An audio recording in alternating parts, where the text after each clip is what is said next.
Au Burundi, nous avons vu que ce processus qui a été contesté par pas mal de personnes a été émaillé par le manque de mouvement, par exemple, des leaders des partis de l'opposition qui voulaient aller faire campagne mais qui n'ont pas pu le faire, craignant pour leur sécurité.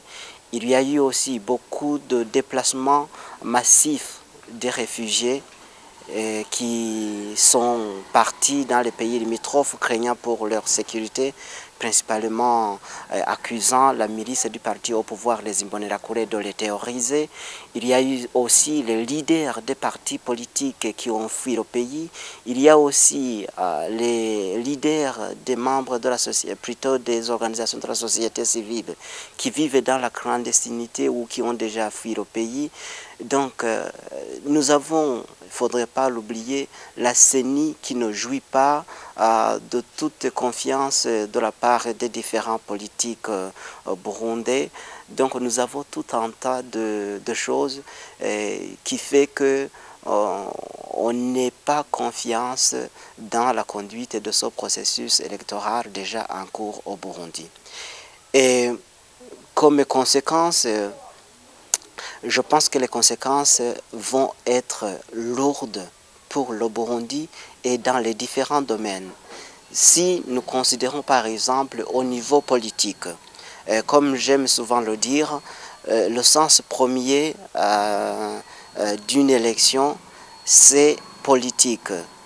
Donc les élections sont politiques dans le cas de mettre en place les institutions. Alors de ce fait, si les élections n'ont pas été crédibles, les institutions qui vont en être issues ne vont pas jouir, ne vont pas bénéficier d'une légitimité de la part de la plupart de ceux qui avaient contesté les élections. Et vous avez compris qu'il s'agit des nationaux et des étrangers. Et consécutivement à cette première conséquence, les institutions qui seront mises en place, mais qui ne jouiront pas d'une légitimité, chercheront à trouver cette légitimité par la force. C'est-à-dire, ils vont réprimer les opposants, ils vont faire recours à la force et à la violence. Et cela enfoncera encore davantage l'État burundais qui finalement se retrouvera classé parmi les États au régime dictatoriaux ou communément appelés les États voyous ou les États sanguinaires.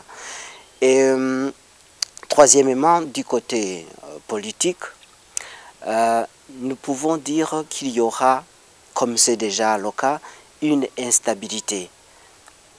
Déjà, avec l'annonce de la troisième candidature du président de la République, il y a eu des manifestations réprimées à balles réelles et c'est cela qui a provoqué une instabilité.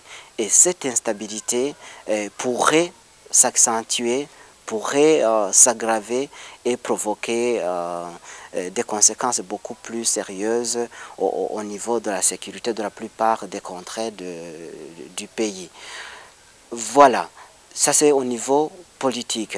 Au niveau économique, l'instabilité politique entraîne automatiquement une instabilité économique, surtout pour un pays aux ressources limitées ou plutôt aux ressources mal gérées comme le nôtre.